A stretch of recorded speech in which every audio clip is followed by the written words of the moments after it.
येथून बेपत्ता असलेल्या बहीण भावाचा मृतदेह माळशिरस तालुक्यातील गुरसाळे गावातील नीरा उजवा कॅनॉलमध्ये सापडल्यामुळे एकच खळबळ उडाली आहे। याबाबत फलटण पोलीस ठाण्यात बेपत्ता असल्याबाबत तक्रार नोंद करण्यात आली होती।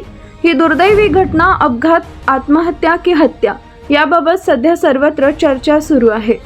मेखळी तालुका बारामती इथं काजल काकासो चोपडे ही फलटण डिप्लोमा कॉलेजमध्ये शिक्षण घेत होती।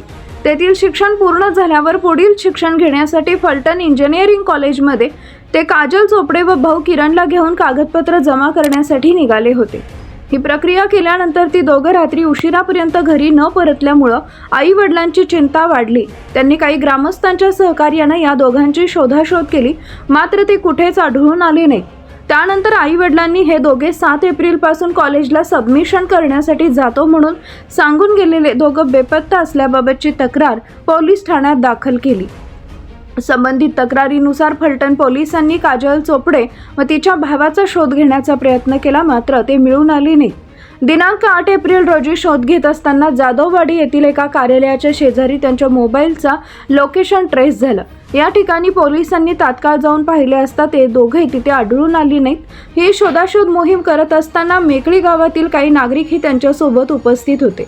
आज दिनांक 9 एप्रिल रोजी दुपारी 12 वाजता माळशिरस तालुक्यातील गुरसाळे गावातून वाहणाऱ्या नीरा उजव्या कालव्यामध्ये एक स्त्री आणि एक पुरुष असे 2 मृतदेह सापडल्याची माहिती फलटण पोलिसांना समजली।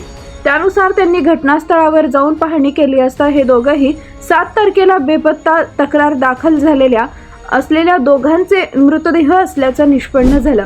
ही घटना दुर्दैवी आहे। ते ज्या दुचाकीवरून कॉलेजमध्ये कागदपत्र जमा करायला गेले होते ती दुचाकी अजूनही बेपत्ताच आहे, पोलिसांना सापडलेली नाही। मग काजल आणि तिचा भाऊ किरण यांचा अपघात झाला की त्यांनी आत्महत्या केली का, या त्यांचा घातपात करण्यात आला का, या बाबी पोलिसांसमोर आव्हान म्हणून उभे आहेत।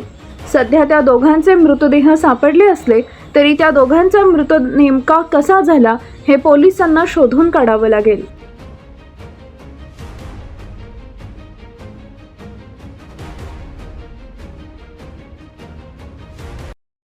न्यूज साठी संदीप जठार, गोंदवले।